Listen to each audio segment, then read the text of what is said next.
I'm going to address this first. First off, on my way home today, I found this on sale. This is a new um, Canucks jersey. Regular 139. It was 89. It's local. I know them.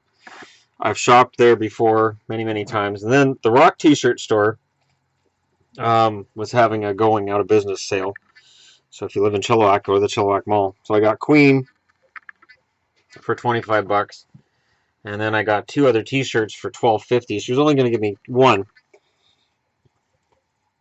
which of course, Tool, because of course. Actually, the back of the Queen shirt's fantastic too. I didn't even look at it until I got it home. And then because when I was in middle school, this was my T-shirt, and so she threw this in. I had this in middle school. I had this in '87, man. That was my shirt in '87. Hysteria. So hells yeah, Def Leppard. That's fantastic. I may wear that to my next metal concert because metal fans would be glaring at me. Be the equivalent of wearing a Bruins jersey to a Canucks game. But on to other things. So Nikita Tryamkin has decided he wants to go home. I'm not overly surprised.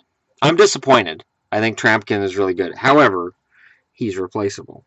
The first thing I said when somebody told me at work today, they said, "Oh, this is a real deal," and I'd heard rumblings, but I didn't want to say anything until it became a mainstream thing. He's replaceable. He's a big kid, and he's good, and he's fast for his size, and he brings a lot to the game, but he's replaceable. It's not the end of the world.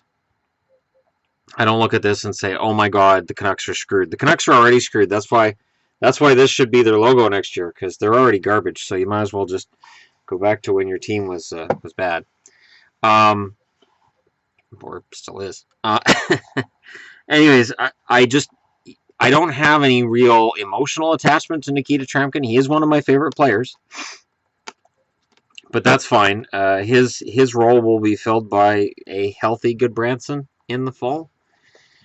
And it's funny because now it's a year later and I see this move and it's like, all right, now Goodbranson's role is clear. Goodbranson can do what Tryamkin did this year. I hope. I hope he's healthy and able to do it. I really hope he's healthy and able to do it. Tryamkin's a big guy, and that's the big thing about him, is he's big.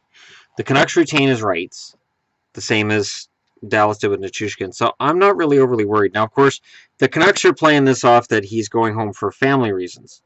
This is a family thing. No. The other side that's coming out is he was mad about his ice time. I'm not sure what he thinks his ceiling is, but he thinks it's higher than the Canucks think it is. And we've been down this road before. Was it Kirill Koltsov? I think was the last time that we saw this with the Canucks. I'm trying to think. I think that was the name.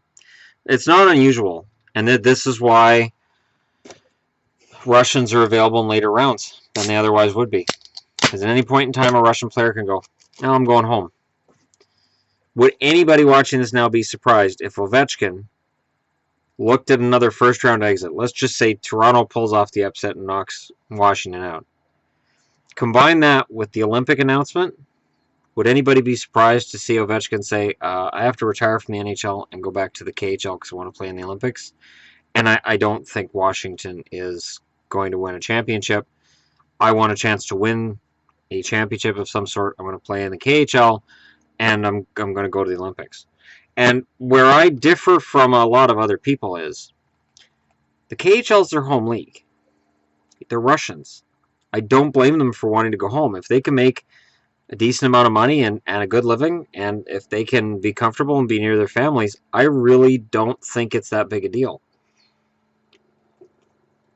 I don't like what Kovalchuk did, but you know what? It's not.